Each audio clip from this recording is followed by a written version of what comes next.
Good afternoon, everyone. I'm Hui your host.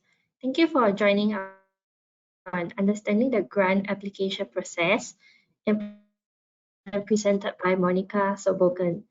Before we get started, I would like to go over a few items so you know how to participate in today's event. The webinar is recorded and you can watch again after the session. You can submit your questions by typing them in the questions pane of the control panel at any time. We will collect these and address them during Q&A. There will be a certificate that will be issued to all participants after the webinar. Please keep a lookout for the post-webinar email, which will be sent out in the next few days. Today, we have the pleasure of having Monica with us, and I'd like to give a quick introduction. Monica Sobogan is a medical researcher and educator, dividing her time between the University Medical Center Maribor, Slovenia, and the Queen Mary University of London, UK. She's a medical doctor with over 5 years of experience in conducting quantitative and qualitative research. She has communicated the findings of her research in high impact factor journals. She is highly involved in providing and evaluating and serves on committees for technology enhanced learning. Her scientific interests are research in preventive medicine within oncology and female health. Monica has also been recognized for a prestigious National Fellowship for Women in Science. I'll hand it over to Monica to present. Thank you for this kind introduction and welcome to this webinar. As I see, the numbers of participants are increasing during this webinar, which shows how important this topic also, the grant application process and grant writing itself, is for researchers of any level of seniority. So at any time during our career as a researcher, we will be faced with having to apply for funding for our research. So that is why it is so important that we discuss about this and that we maybe even revise on what the important parts of grant writing are. During this talk, we will first go through the 9 core components of grant writing proposals, then the characteristics of how to communicate these proposals effectively, what the key tips are on winning grant proposals, and also the pitfalls, so how to avoid grant proposal rejection and how grant applications are evaluated. In the end, we will have about 10 to 15 minutes available for questions, so be sure to mark your questions down and ask them also in the chat function in order for us to answer the questions that are important for you. My grant writing and success experience is mainly based in basic science, which means in clinical medicine, we connect basic science with clinical principles that are important also for our patients. So in some ways, it's applicative as well as just basic lab work that we do. So I have had the privilege to see both sides of that grant writing proposal experience, and am happy to share also that experience with you. Let's start with the components of a grant writing. So what in general is grant writing? So writing a grant proposal is just applying to get some financial aid in order to support your research so that you can conduct your research and that you have enough funds for materials, for personnel, for all the costs that you incur during the research process. These funds are usually non-repayable funds, and they are granted either by a government department, a corporation, foundations, or non-for-profit entities, educational institutions, businesses, or even individuals.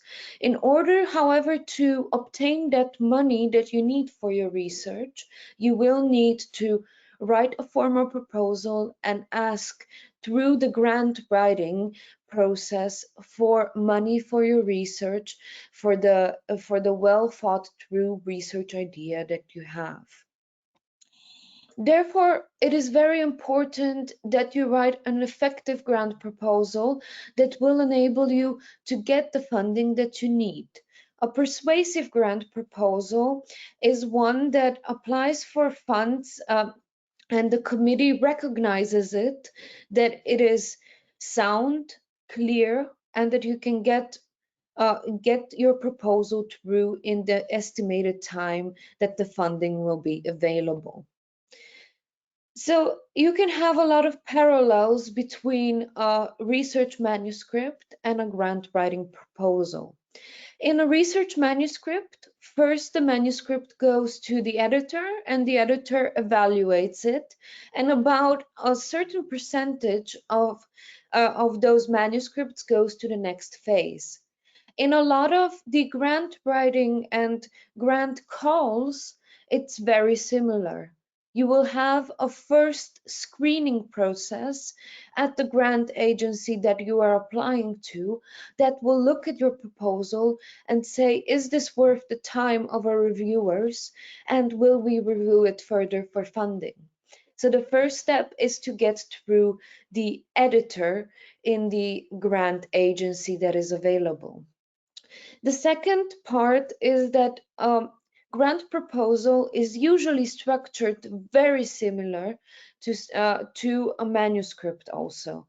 You will have the background, you will have the problem that you will be communicating about, you will have the state of the art, then you will move on to the methods, so what you want to do, and then you will move on to the results and how these results will actually impact the science and the body of knowledge that is currently available, and what the impact also on the topic, either society, clinical practice, or any other aspect of that research is. So what the grant agencies as well as editors, if you look at again at that parallel of manuscript writing and grant writing, look for, is that proposals are important, that they are informative, that they are novel, and that they respect the ethical principles and are conducted in an ethical way. And if we look at obtaining money for some research, we see also that, as it was published in 2011 in the New England Journal of Medicine, that funded research projects are deemed as more credible. So if you have an external funder, so you have gone through a review process externally from your own institution, this is sometimes seen as something that is more credible. And also, it is seen in some journals even as a prerequisite for publication. So, how do you start your grant writing journey? You start with identifying what is the need of your research group. So what is actually the outlook for the next 2, 3, 4, 5 years, what you need to have in terms of funds in order to develop your craft, develop your research in that area. Then you need to assess specifically how much you need of that budget. So is it a proposal for $1 million? Is it a proposal for $100,000? You need to identify your needs, and based on that, also look at the funding agencies and the calls that are currently available for this for this research idea that you have. In some cases, you might be able to ask the grant agency if you fit to their call. And most grant agencies in a letter of inquiry will be happy to answer you and to tell you more, or to tell you some more practical details that you might have not thought about before in your letter of inquiry. Then there will be a process where you can put in a grant proposal, so a formal application. In some cases, you have rolling deadlines, which means that you can apply at any time during the whole year, and your proposal, once it's finished, can be submitted. In other times, you will have a strict deadline, a date to which you need to adhere to send in your formal application. So you need to prepare your proposal very well and very thought through to the call requisites that are written out. So if it says 15 pages of a proposal, please don't put in 16 pages or 17 pages, because in most cases this will prevent you even from going to the reviewer phase. So once you have a formal looking proposal, a formal application ready that is clear that you believe is effective, then submit the proposal. It is very good practice to try to submit the proposal a few days before the deadline, especially because you never know when a technical glitch will make it unavailable for you to submit the proposal in a certain time frame that you imagined. Once you have gone through all of the review process and possible rebuttals, if there are any possibilities of that, you will be granted the award. And the award is just the beginning, is just the ticket towards getting your project started. Your project then will take a big part of your time, and you will need to carry out this project. In between the project, a lot of funders already ask for reports in between that project cycle, but definitely you will need to submit also a report to the funding agency at the end of your project. So the 9 core parts of a grant proposal are: firstly, the abstract. The abstract is an important part that will usually also be published in some sort of public way and accessible to a larger audience.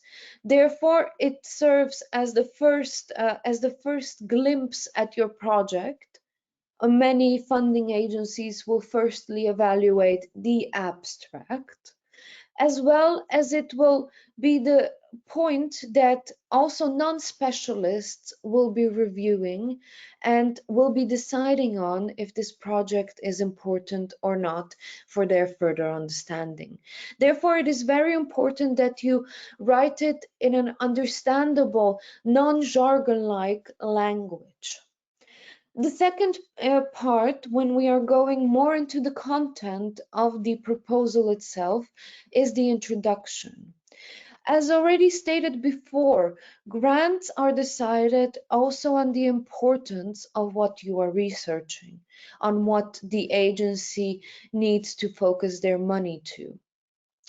And the introduction is important that it highlights the practicality and importance of your research, so why this is something that needs to be funded. In some cases, you will have the introduction and then also a separate part called state of the art.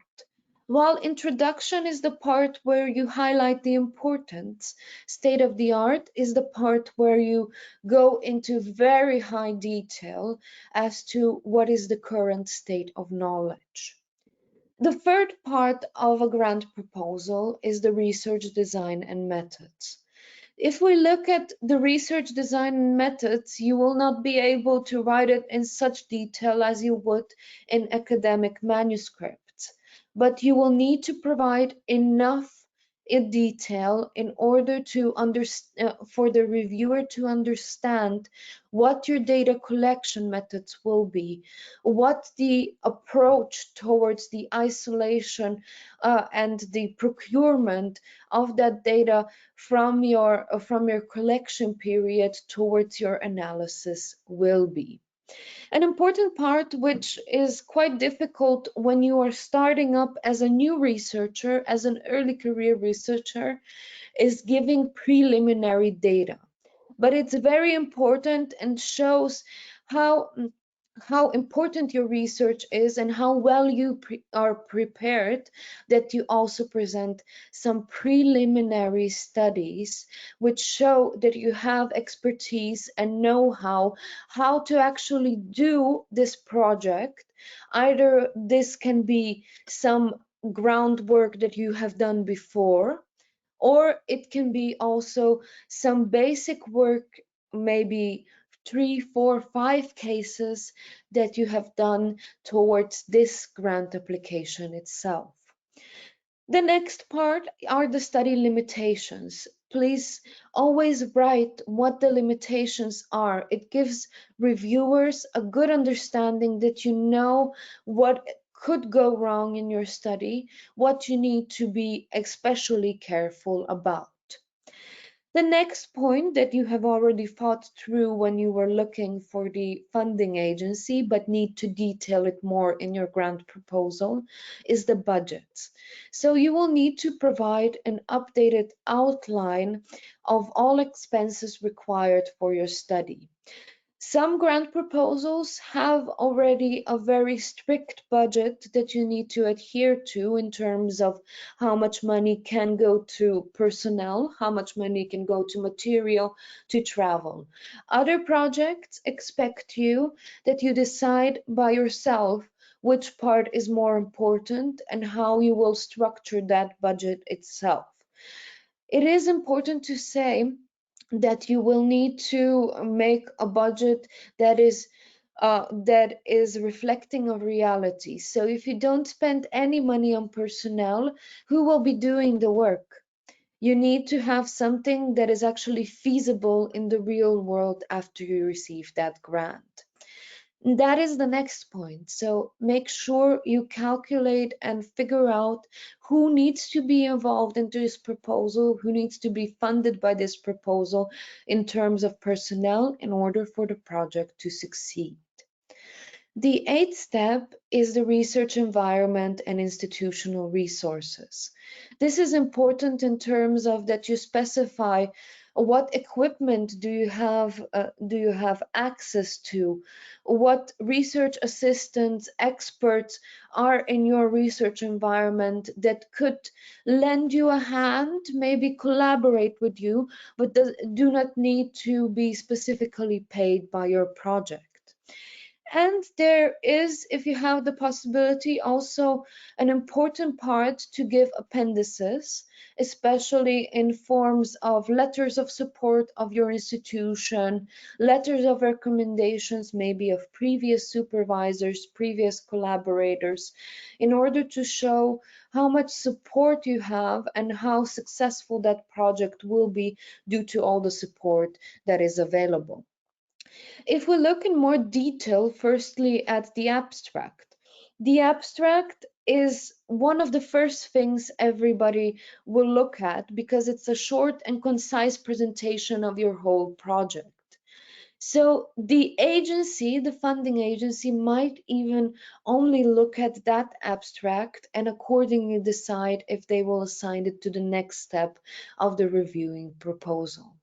Therefore, it needs to be comprehensible to non-specialists, meaning try to avoid using jargon, try to avoid using too many abbreviations.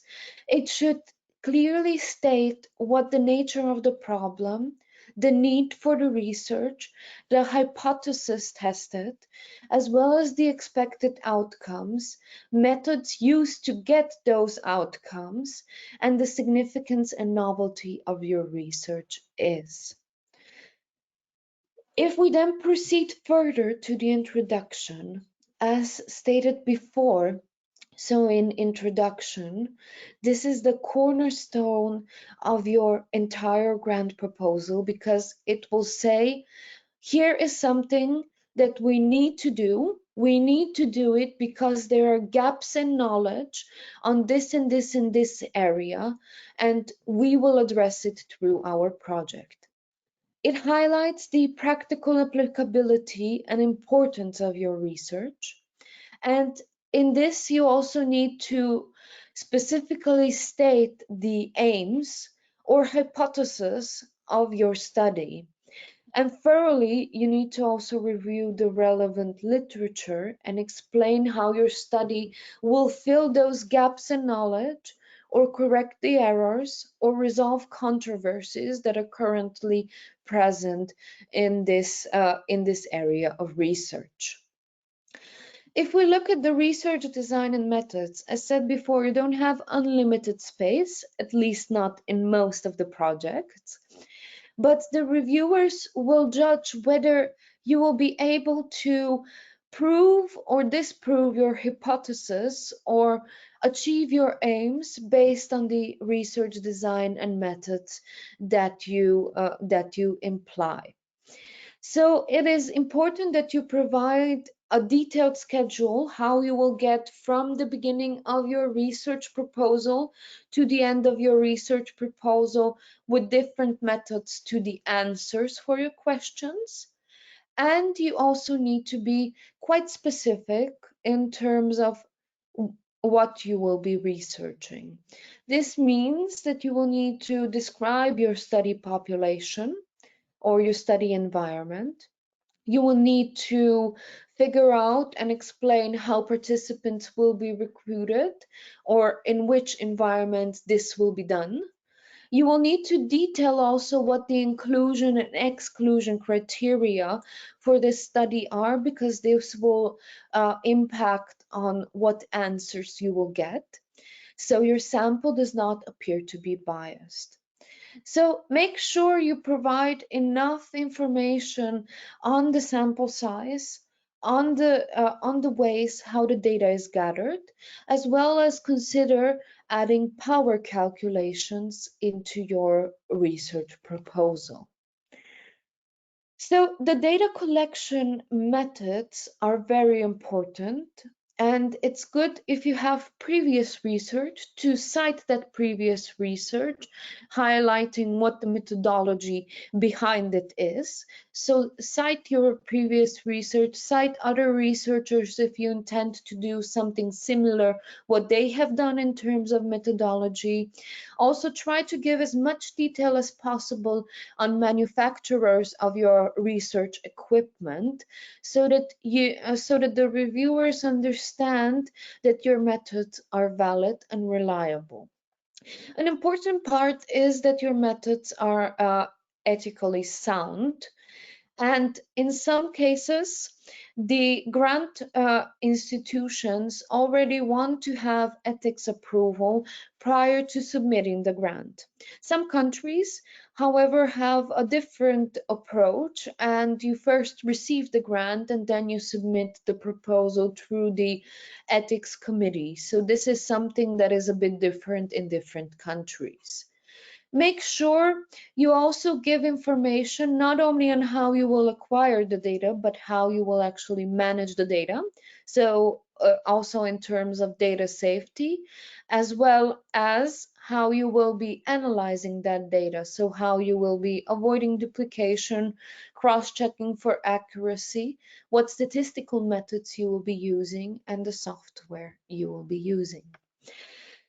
As said before, preliminary studies are an important part of the grant proposal.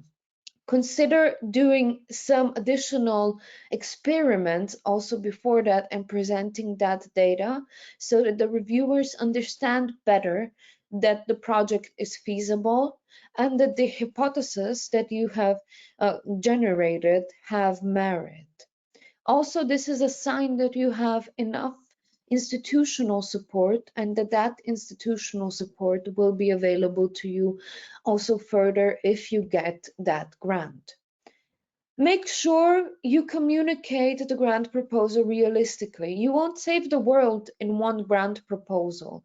So make sure that you communicate where the limits of your study are and what you will not be answering, and maybe what is something that you need to consider when evaluating your data. If we look at the budget, if you have done any preliminary experiments, you will have already a good grasp of what the current prices of equipment, supplies are, and please check every time before you submit a grant, especially if you had some templates from years before. What happened to the prices? Can you still do it with that budget? Do you need to recalculate items in your budget and justify the expenses whenever possible?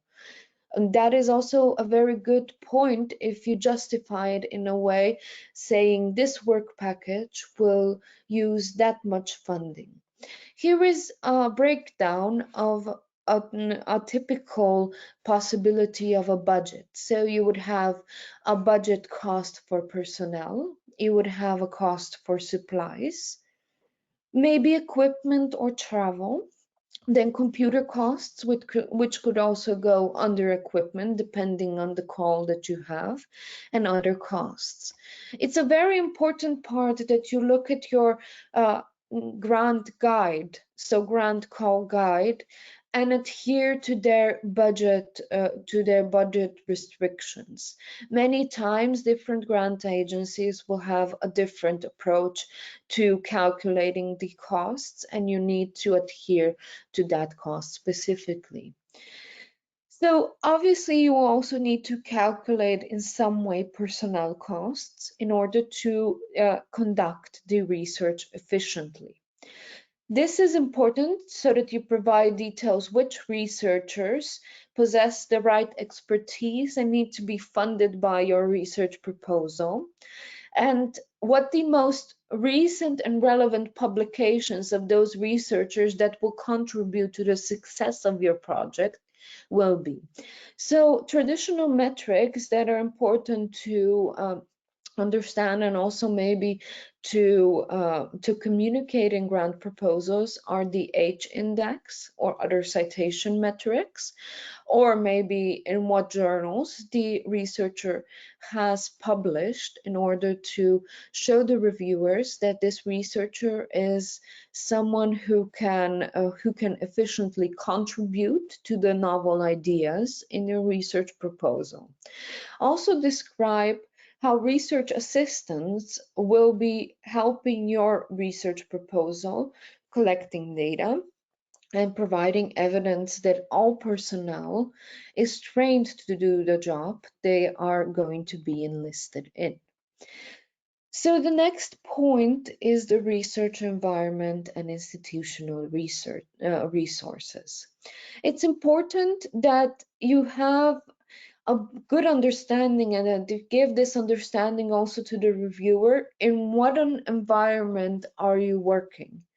If you will need to collaborate with someone or you have maybe already international collaborations in place, highlight them in the research proposal. Highlight that you communicate with these people and that these experts will also be the ones contributing to your research, although not specifically funded by it. And it already proves that you have part of the funds needed for your study through these international collaborations. This is something that will also raise your ratings in terms of possibility to get funding. And as said before, appendices showing letters of support from your head of department, from your dean, from your previous supervisors are very important in terms of highlighting specific achievements that make you the right person for getting that money, as well as showing that you will have enough space to research and to do the project if you are granted the funding. So the format of a grant proposal can vary across countries and institutions. Some grant proposals have already templates available at the grant funding agency. It's very important that regardless of what template is available, you have in mind that you need to address these main issues in terms of the grant proposal. So making sure that you have the methodology, that you have a good background and a good grasp on the state of the art, as well as the support of your institution.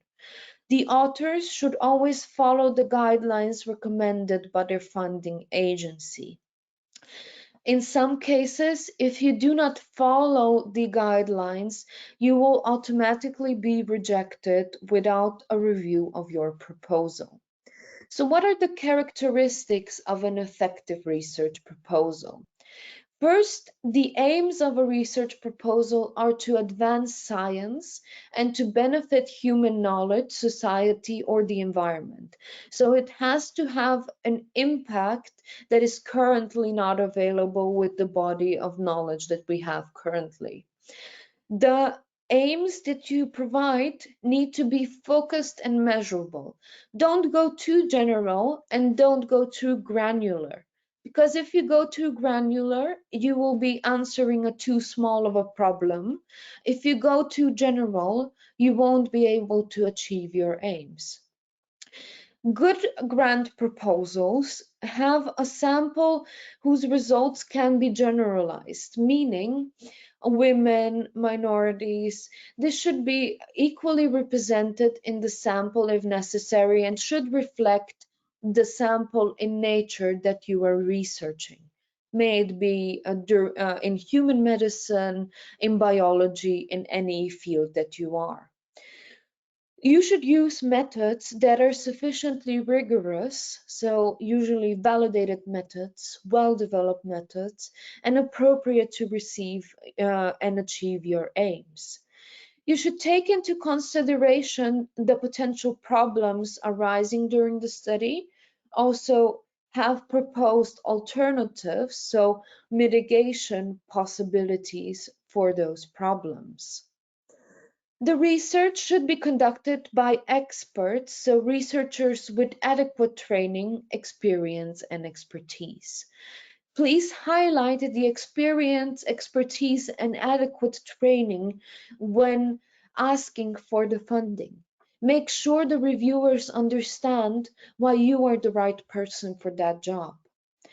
The research should be conducted in an environment that will help it to be successful. That means with enough institutional support.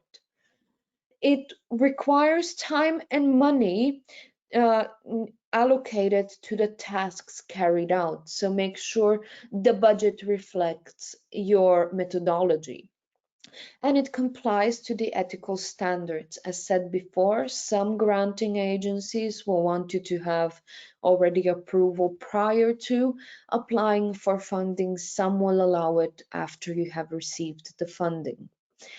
And the principal investigator in proposals is independent and can lead others, which means that they usually also have some additional academic training and have demonstrated that they are also able to lead other researchers through their proposals.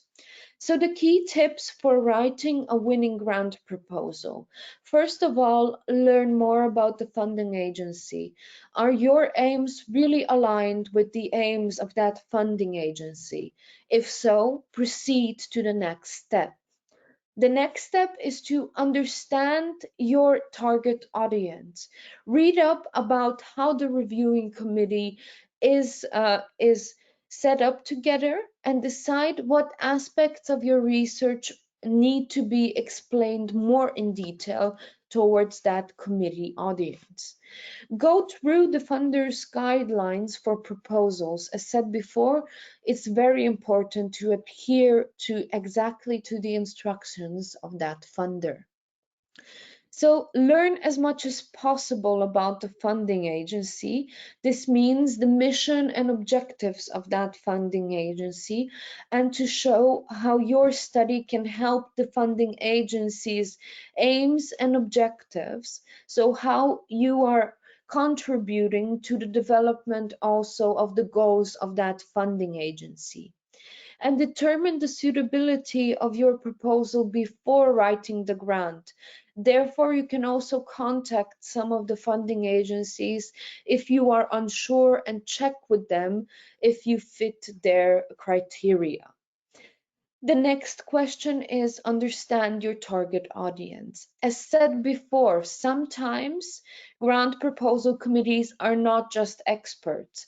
It happens more and more often that representatives of the lay public are part of such committees, and therefore you need to understand if they are also part of your committees, how to write it in a way that the target audience will understand what you are communicating about. In any case, it's good to avoid too much jargon and subject-specific acronyms. Try to write as clearly as possible in order for the broadest public, the broadest scientific public, I may say, to understand it correctly. And go through the sponsor's guidelines for proposals in terms of font size, style, line spacing, number of pages. Make sure it is perfectly formatted in order to demonstrate how well prepared also the proposal is, and that you have read the guidelines, have adhered to them, and have excelled in formatting also your clearly written grant proposal. While writing your proposal, please make sure that you talk about what the usefulness of your research is. That is the introduction that we have already talked about. Importantly, highlight what motivated you to choose your research topic. So, what is the rationale why you are doing it, why you are researching this? Highlight how your work is aligned with the funding of the institution's mission and vision, and also the grant proposal call. Show how the sample used in your study is widely acceptable and is enough, so how valid your results will be. Show the expertise and experience of the researchers that are involved in the study, and also give details on how your institution is equipped to support you. May it be through research equipment, may it be through allocating you time, or even just enabling you to collaborate with other experts. So the problems you have identified and the solution your study will provide need to be aligned. The credibility of the methods you plan to use will add additional validity to the solutions that you provide. So if you don't use the most credible methods, you will not be able to achieve the best solutions. Show how your study has a focused and measurable aim, and what resources you need in order to conduct that research, meaning how you thought through your budget and how this budget will actually suffice for the entirety of your project. Also provide the details on ethical compliance and how you are equipped to lead this research team. So what are your competences also in leading the research team? If we look at a sample grant application format, it would have firstly the overview, which is somewhat an abstract and introduction, as we talked before, so state of the art, gaps in knowledge that are available. Sometimes you will have specific pages also in the grant application available for references that will not count towards your grant application pages, but sometimes you will not have that. So make sure you decide on the most impactful, best references in this area if you have not a lot of space available for references itself. In the project strategy and methods, you will explain what the design and methods of your study are, what the preliminary results that you have are, or preliminary studies, and what are the limitations of your research that you propose. As you see in this slide, it is very visible that sometimes you will have different names, but they will come back to the same topics that we talked all over, how to structure in the grant proposal itself. The next point is a very important point, and that is the future use and expected results that you will be getting. So what solutions will your project provide? And these solutions will have also an impact on the research population that you are looking at. Explain what the impact on the population is. And the last part is also, as a researcher, you will need to give back. So you will need to give back to the public and also to students working with you. How will you include in your proposal students? How will you disseminate your results towards different audiences abroad, let's say in conferences, let's say through manuscripts? Therefore, you need an exact expenditure plan, so a budget, showing how much you allocate, and that allocation needs to be realistic to your goals, and what experts will be working on that project, and also showing what experts have already done previously, in what projects they have previously participated, and how this participation will strengthen also your project. How to avoid grant proposal rejections? First of all, make sure you pick the right agency. So sometimes you just don't pick the right agency and the proposal was not suitable for this funding agency. Furthermore, it can be, and this is a big obstacle many times, that the proposal is not well written. And when it's not well written, your idea does not come out as clear, and the funding agency might think you don't know what you are doing in that certain area and therefore would not fund your project. The proposal might not be persuasive or might lack references in that specific area. Grant proposals are very competitive, so even if you write a clear proposal, if that proposal does not persuade the reviewers enough, it might be that it still would get rejected. How to avoid grant proposal rejection? As first of all, make sure that your proposal is clear. You can use also the help of your colleagues. Once you have written up the first version of your grant proposal and you are happy with the beginning version of grant proposal, give it to one of your colleagues. Ask them to tell you what exactly they feel the grant proposal is about, and then think about what you wanted to communicate. Is it the same? Are the objectives that your colleague feels and that you feel the same objectives of the research? Or is there something that you need to clarify better in order to have the exact objectives more clear to the reviewers? Ensure that all the objectives directly relate to your hypothesis. Thus, the grant committee will understand the clear thought behind the grant proposal if this is aligned. Mention the potential impact of the proposed research. As said, grant proposals are usually very competitive, with some grant proposals having acceptance rates of 3 to 5 or 10%.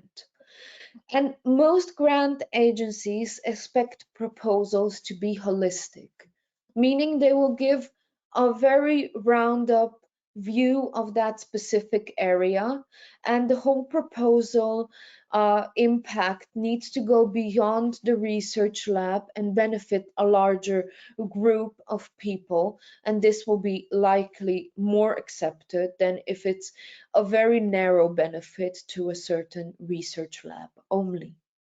If your proposal could bring about collaborations between disciplines and have multiple uses or be applicable to a different research setting also, this is a reason that your proposal might get endorsed earlier than other proposals that don't have this holistic approach. Importantly, maintain a realistic approach, meaning provide a logical and realistic account of your methods.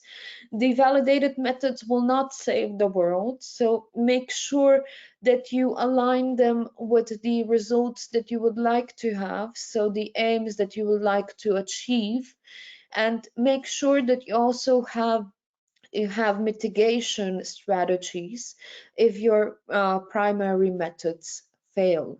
This will also enable the grant proposal to fund you more easily. What you should do if your research proposal is rejected, first of all, read the reviewer comments carefully. In some cases, you will be able to revise your grant proposal and resubmit it after looking at the reviewer comments. If you do not have this possibility, there are still other funding agencies that might fund your research. So use the reviewer comments that you got through this process in order to improve it and to send the grant proposal also to a different agency if the same is not available. Ultimately, this is a learning experience, and this learning experience will make your project in any case stronger if you don't get accepted on the first try. How are grant applications evaluated? So you've gone through the whole process, created a very nice grant proposal. And that nice grant proposal will firstly be screened for conformance by internal reviewers at the funding agency. This might be someone who is not even a researcher itself, but is just reviewing for the technical conformance. So all the instructions that we have talked before.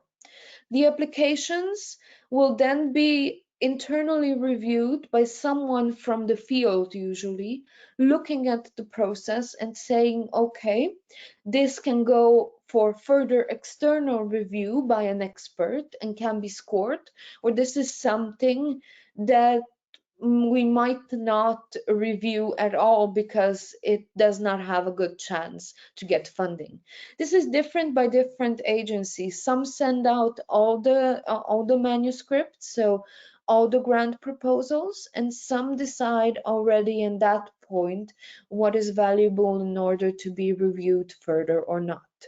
After the agency gets back the reviewer scores, a review committee will look at the reviews and will either recommend it for funding or will recommend it to get rejected. This is the usual process. There can be some differences between the funding agencies, but there are a lot of people involved and a lot of experts involved in that process. And this should ensure that the best projects, the most clear and the most impactful projects will get funding. So how is the impact of publications evaluated during the review of grant applications? Once you highlight what the expertise in your field is, some agencies will also look closer at to what publications you have published, what the reputation and impact factor of the journal is in which you have published or your experts have published, and if this is significant for your grant proposal. Therefore, make sure you highlight that significance in the grant proposal itself. And the chances of receiving a grant are greater when you have a longer and more strong publication list. So even if you get rejected, work further on, research further on, publish, and this should help you also grow your chances of getting further funding. So now, if you have any questions, I'm happy to answer them. Thank you, Monica, for your kind sharing. So we will start the Q&A now. Uh, Let me start off with the that I see from the audience. What pitfalls should we avoid when writing a grant application? So regarding the pitfalls, it's very easy to get stuck into a small part of the research question that you are particularly interested in. Try to get a holistic approach as much as possible towards that research question, and don't focus too much in a specific area of that research question itself when you are writing that grant. I know as a researcher you might be a bit more interested in a certain part of that grant, but make sure you communicate the research question as a whole to your audience, because it's not just the next 6 months of your research, it's the next 3, 4, 5 years, depending on how much of a grant you are asking for. Also, when you look at other pitfalls, it's quite difficult to get a clear idea, especially if you are very well versed in the material. It's quite difficult to get a clear communication to your audience that will be reading that grant proposal. So what I would suggest is really, in order to increase clarity, also talk with your colleagues and ask them to give you feedback on what they think your proposal is about. Okay, thank you. Let me move on to the next question. So if in the case where my research niche is new to the institute and lack of research environment that fits in with the research niche, how can we convince funding agencies, especially when the research institute has a lack of research equipment? Mhm. So this is a very important question, and especially in smaller or newer institutions, a very valid question. One part of it is try to collaborate with an institution that has available research equipment, in terms of try to forge a nice cooperation in the beginning. And this beginning and the collaboration with such institutions, might it be national or might it be international institutions, will firstly add additional validity to your research, will show that you are realistic about the limitations that you have, and that you have the possibility still to do your research regardless of that you don't have currently the setup in your own institution. It's not that you would be employed by that other institution, but collaborations in research are part of every day and everything that we do, and therefore they should also be highlighted in such research proposals, that you know who the near experts in that field are also in your country, and how you can also communicate with them and collaborate with them in order to make your proposal succeed. The important thing is that you have in mind and highlight that the main focus is that your proposal will succeed, and you are willing to collaborate with others in order to make this happen. This gives you a better chance also to get grant funding for that specific area, even if it's underdeveloped still at your current institution. And the most important part, if it's underdeveloped and you're starting something at your institution, highlight what your expertise in that field is. So why can you start this at your institution? Probably you have had training somewhere else on that topic, and that's why you would like to start it also at your institution. Thank you. Moving on to the next question. If a grant is requested a publication, is a letter of commitment required? Is there any chance to win the grant if it is a support letter instead of a commitment publisher, because the draft has not been through a review process yet? So if I understand correctly, you were talking about a manuscript, and the manuscript has not been published yet. Is that the correct understanding? In this question, it is referring to a grant. So the person is asking if commitment compulsory thing for process, or is it a support letter enough? A support letter would be enough. Many times, researchers, depending on space, decide even not to get a support letter. But in most cases, it's better to have at least a support letter if you can't get a commitment letter yet. So definitely try to get as much information as possible by your institution and by the commitment that you have by the institution for this specific area, but sometimes you will not be able to get that in time, or maybe due to space limitations for the grant proposal, and then you will need to weigh what is the most important part. But definitely a support letter is still valuable. Thank you. So next question over here is, do you have any suggestions on what to consider when proposing a research budget? Yes, so a very big part of a research budget is that you try to figure out, so if you have a 3-year time span, that you try to figure out when the most intensive part of your experiments will be happening. Um, is this in year 1, year 2, year 3, and budget it accordingly, and look at what your preliminary research has cost in terms of the materials, in terms of the time. So if you have 60 experiments to go for a certain publication that you are planning within this research project, and you know that your 4 experiments have cost you, let's say, 2 weeks of time for one research assistant and half that time for an expert in that field, calculate it somewhat accordingly in terms of how much time and money you will use.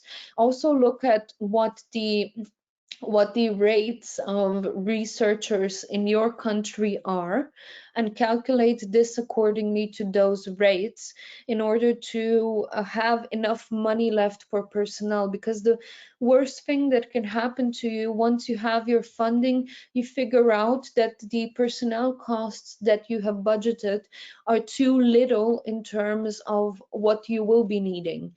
So make sure that you, based on your preliminary data, have a good understanding of how much material and what the cost of that material is that you will be using.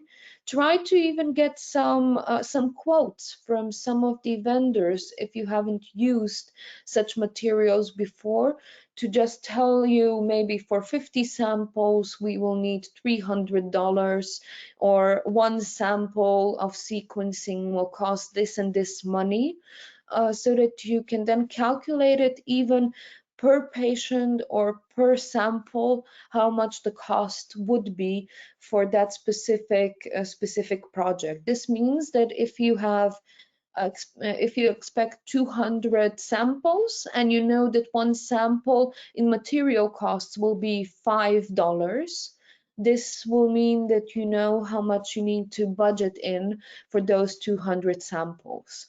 In general, also some of the ethics committees ask to have a breakdown of the cost, so it can be very similar to the breakdown that you provide also for the ethics committee. Thank you. Thank you. Due to the interest in time, we'll just pick up one last question. So let me just, sometimes applicants are asked to suggest reviewers. Do you have any tips? Yes, so this is the very old question that is also the same for all the manuscripts, and it's a question that doesn't have really a clear and positive answer that is final. The best way I do it usually, and most of my colleagues do, is you know your matter of subject very well because you've written up the introduction and the state of the art. In that, you have some of the researchers that are more highlighted than others because they are even experts in your field. In order to demonstrate to the funding agency also that you know who the right experts are to review your process, it's good to also suggest the ones that are experts in your field and that will also know better the state of the art. So this means that you could usually suggest someone that you have read about in the manuscript. Some funding agencies also publish a list of reviewers that have previously reviewed grants for them. If someone is in a subject area that is near to your subject area, it might be feasible and there might be a high likelihood that that person will be picked. So this is also a good way to suggest someone to look at the reviewer list from previous years and suggest those people. So either it's an expert based on your analysis of state of the art, or it's an expert that has already reviewed for previous years by the funding agency. It should be someone that has a grasp of the subject, because agencies are very thankful if you give someone who actually has a good grasp and will provide insightful comments also to the reviewing committee. Thank you. Thank you, Monica, for your kind sharing, and also the audience for joining us today and sending us so many questions. So I hope you find this information useful. Keep a lookout for Wali emails on more webinars like this. Have a great week ahead, and I will see you at our next webinar. Bye.